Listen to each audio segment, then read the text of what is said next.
নিয়ামত পাওয়ার পরে, আল্লাহ সবকিছু পাওয়ার পরে তার শুকর গুজারও করি না, তার নিয়ামতে সে যেভাবে সেভাবে আমরা সবর ধরতে পারি না।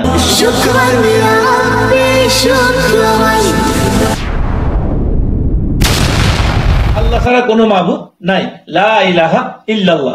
এখন সে যদি আল্লাহ পাক তাকে যা নিয়ামত দিছে, সে বলতেছে এগুলো তো আমার হাতের কামাই, সবকিছু আমি কামাইছি।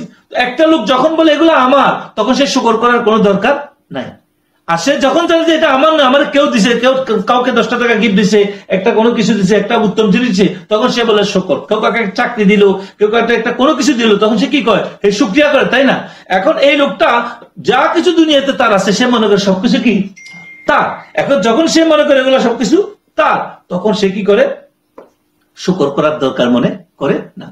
আর একটা লোক সবর ধরা দরকার, সবকিছু কার? আল্লাহ পাকে, যে হালে থাকো আলহামদুলিল্লাহ আল্লাহ কুল্লি হাল। এখন সে কি করে? সবর করার দরকার নাই, কারণ সে মনে করি আমি আমার লগে সবসময়, আমার রব আমার লগে সবসময় উল্টাপাল্টা করতেছে, আস্তাগফিরুল্লাহ।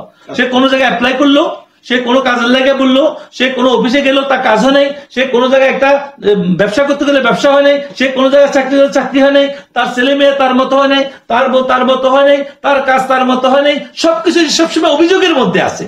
সে এটা মানতে রাজি না হয় আমার রব কি চাইছে।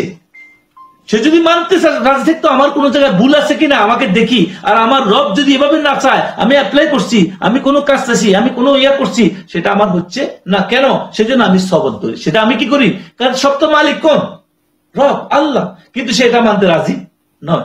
সে কারো মানতে রাজি নয় কেন? সে রবের বিরুদ্ধে অভিযোগ। রবের বিরুদ্ধে কি অভিযোগ? অভিযোগকারী কখনো সবর ধরতে পারে না। কারণ আমার যে কোনো বিরুদ্ধে অভিযোগ করা মানে কি? সে হাতে সবসময় যুদ্ধ করতে প্রস্তুত। কার বিরুদ্ধে? আল্লাহর বিরুদ্ধে। আমার দিল না কেন? আমার বোটা এরকম কেন? আমার ছেলেটা এরকম কেন? আমার ছেলের বই এরকম কেন? আমার চাকরি হয় না কেন? আমার কাজ হয় না কেন? আমারটা হইতে হবে না কেন? অমুকে জোর করে নিয়ে গেল, আমি পারি না কেন? মানে সে সবসময় কোনো না কোনো শেখায় অভিযোগ। অভিযোগ করতে করতে তার দিন সবর ধরবার সময় কোথায় তার? এই জন্য একটা লোক যখন অভিযোগের মধ্যে ব্যস্ত থাকে, তার দ্বারা সবর কখনো হয় না। তো তার লগে আল্লাহ থাকেন না। আর যে লোক নিজের সবকিছু মনে করে, সে কখনো শুকর গুজার করতে পারে না। এই জন্য তার কলমের মধ্যে কিনো আসে না।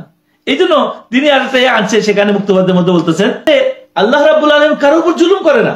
আমরা নিজেরাই আল্লাহর নিয়ামত পাওয়ার পরে, আল্লাহ সবকিছু পাওয়ার পরে তার শুকর গুজারও করি না, তার নিয়ামতে সে যেভাবে সেভাবে আমরা সবর ধরতে পারি না। এই জন্য আমরা আমাদের উপর জুলুম করি। কারণ হাসরের আমরা যত জুলুমের জন্য অপরাধী হবো জাহান্নামে, সেটা আমাদের কামাই।